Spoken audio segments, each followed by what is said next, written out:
This is a happening extra, and I'm Brian Osuch. I'm really happy you're here. Has money stress kept you up at night? You're not alone. From the rising cost of student loans to saving for retirement, it can sometimes feel like your finances are running you instead of the other way around. But what if building wealth was less about restriction and more about strength? That's what we're talking about today, flexing your financial muscle, making smart, intentional decisions about paying down debt, growing your savings, and investing in your future with confidence.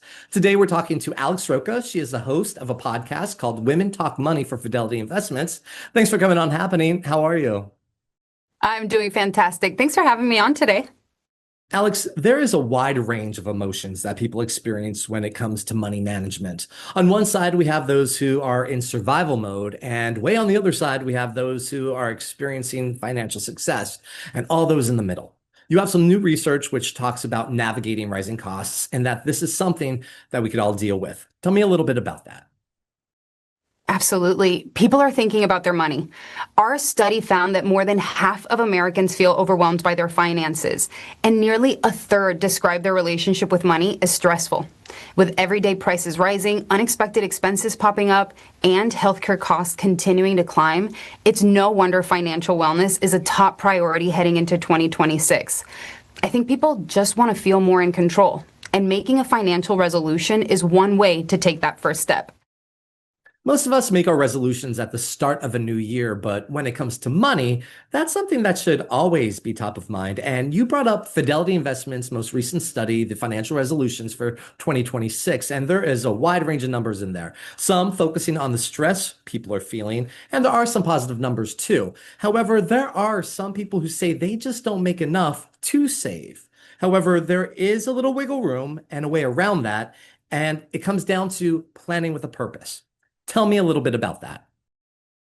I love that line, planning with purpose, because it's all about being intentional, making decisions that align with what matters most to you, whatever that may be. Our study shows that 64% of Americans are considering a financial resolution for 2026. And the key to making those resolutions stick is simplicity. Start with clear, realistic goals and outline the steps to get there. When you break it down into smaller milestones, it feels a lot less overwhelming and much more achievable. It kind of sounds like going to the gym and building your own personal strength. It's often said 1% better every day. Small steps lead to really big returns. So today we're talking about flexing our financial muscle. And it really comes down to three things: saving money, investing and building wealth, and paying off debt like credit cards. However, that could be a challenge for some. Absolutely, especially hearing you list it that way. It can feel like a lot of different goals that you can have, and it can feel a bit like juggling, but it doesn't have to. The first step is creating a budget. I know it's not most people's favorite word, but it is the foundation for everything else. At Fidelity, we suggest keeping your essential expenses, think housing, food, utilities, those kinds of things, to 60% of your take-home pay. If you can get that down to 50, even better. That way, not only can you pay your bills, but you have room to save for your retirement, plan for any short-term goals, and still enjoy life's extras. From there, give your savings a purpose, whether that's an emergency fund or something fun like a vacation.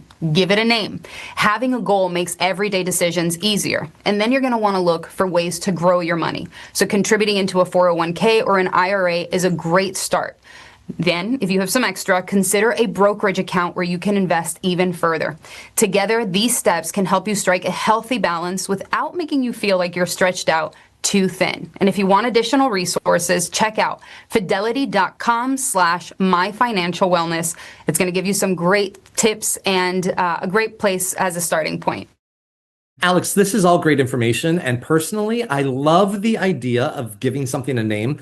It kind of makes it fun and kind of like a game. I'm going to Italy later this year and I'm saving money for that. So maybe give it a fun name like Mamma Mia or something like that. I don't speak Italian yet, but before I let you go, there are some people out there who are in precarious positions and they feel like they're drowning in debt. If they want to make a first step, what's the first thing to go? Oh, that's going to be a hard one. You're going to want to look at potentially some of your subscriptions, but the best thing to do is going right back to that budget. See how much you have coming in and how much you have going out. And then you have to look at your priorities. Is it going to be to save more? Is it going to be to pay off your debt? Remember, you're going to want to stick to paying off that high interest debt before you start going after that smaller interest debt. That's a great starting point. The big takeaway, that golden nugget of information, it's all about the budget. Know what you have coming in, know what you can save, and know what you have going out. Alex Roca, thank you so much for coming on Happening. And I want to know more about your podcast. Where can we find out more about Women Talk Money? I love that question. Thank you for that. You're going to want to go to fidelity.com/Women Talk Money, and you'll be able to see us on a monthly basis talking about all different kinds of financial topics.